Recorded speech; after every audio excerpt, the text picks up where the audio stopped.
Alors notre projet c'est le maglev, donc nous voulons faire léviter un train et donc ici il y a des aimants sur le train et des aimants sur le train et des aimants sur le rail.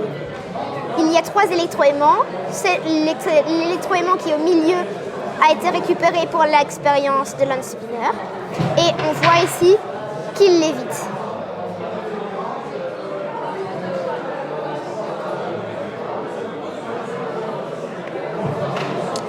Donc le principe du magnétisme, c'est simple. 2 nord se repoussent, 2 sud se repoussent et un nord et un sud s'attirent. Donc ici, on va les glisser sur la barre. Donc ça lévite, on voit. On voit, ça arrive sur la 2e barre, en dessous. Et je peux pousser autant que je veux, ça reviendra toujours à la 2e barre.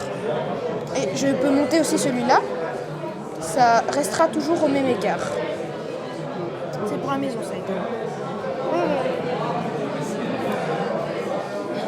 Donc le principe qu'on utilise dans notre train, c'est la lévitation magnétique, entre guillemets. Quand ici, en dessous du bloc jaune, il y a un aimant. Ici, collé à la petite languette, il y a un autre aimant. Et quand je vais venir la faire passer, le bloc jaune, hop, il va venir léviter. Mais on peut accentuer cette lévitation en mettant un autre aimant. Et on voit que le bloc jaune est beaucoup plus haut, puisqu'on a un 2e aimant. Ce qui est bien aussi, l'électromagnétisme. Donc un électroaimant, c'est un élément ferreux. Et autour de cet élément ferreux, il y a une bobine de cuivre. Donc ici, je vais faire passer du courant électrique. Et on voit que l'écrou, qui est un élément ferreux également, vient se coller à l'électroaimant. Mais on peut aussi faire ça avec d'autres aimants. Si on fait ça avec d'autres aimants, on peut l'attirer de beaucoup plus loin parce qu'il y a 2 champs magnétiques. Donc ici on voit que si je l'active, ça attire, mais si je le désactive, ça reste collé à cause de l'élément ferreux qu'il y a au milieu de l'électroaimant. Voilà. Donc avant d'arriver au dernier objectif, qui est ce train-là, on a fait plusieurs prototypes.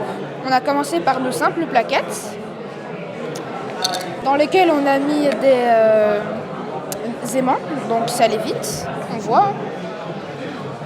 Hop. Donc comme les électroaimants ne marchaient pas, on a pensé à l'hélice pour faire avancer le train, donc une hélice. Et on a mis l'hélice qui n'est plus là parce qu'elle est sur cette prototype-là, combinée avec la plaquette de départ. Ça allait vite. Quand j'aurais réussi à le mettre là-dedans. Ah, il y a une pile. Hop, donc on voit, c'est les vite. Donc, pour faire plus propre, on a refait un prototype à l'imprimante 3D avec la place pour l'hélice. Et le prototype final avec la batterie, le booster, le mini-ordinateur, le microcontrôleur, l'hélice et les aimants. Alors ici, sur l'hélice, il y a une inclinaison de 7 degrés pour... On a vu que ça fonctionnait mieux avec une inclinaison, donc on a incliné l'hélice de 7 degrés. Alors on fait avancer le train. Si on fait avancer le train... Donc on augmente la bouche. Là on augmente. Et voilà. Là il est à sa vitesse maximale. Et il continue d'avancer. On peut afficher le niveau de batterie aussi. Donc ça c'est le niveau de batterie. Et l'arrêter à la demande. Ah. Voilà. Tout ce programme qu'on a fait pour le faire avancer, augmenter sa vitesse et tout ça, On l'a fait là, il est représenté avec un programme qu'on a fait nous-mêmes. Là, c'est vraiment le programme qu'on a fait nous. Et donc, pour comprendre comment ça fonctionnait, on a fait le programme. Et à côté, il y a tous les composants de ce qu'il y a dans... La batterie au lithium, le contrôleur, le booster, car le contrôleur ne sait pas fournir assez d'énergie pour le moteur, et le moteur. Encore une petite expérience, vu que nous n'avions pas pu utiliser les électroaimants, nous avons quand même fait une expérience. Alors, cette expérience, ici, il y a quelque chose de noir. En fait, dans ce petit boîtier noir, il y a deux fils. Un qui est collé et un qui est là et qui n'est pas collé. Quand un aimant passe dessus, le fil va revenir rejoindre l'autre aimant et le courant va passer.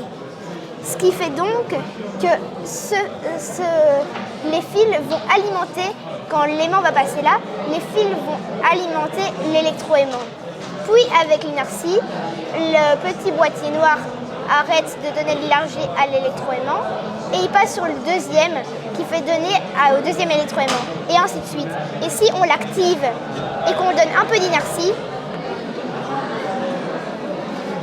c'est parti et il ne s'arrête plus.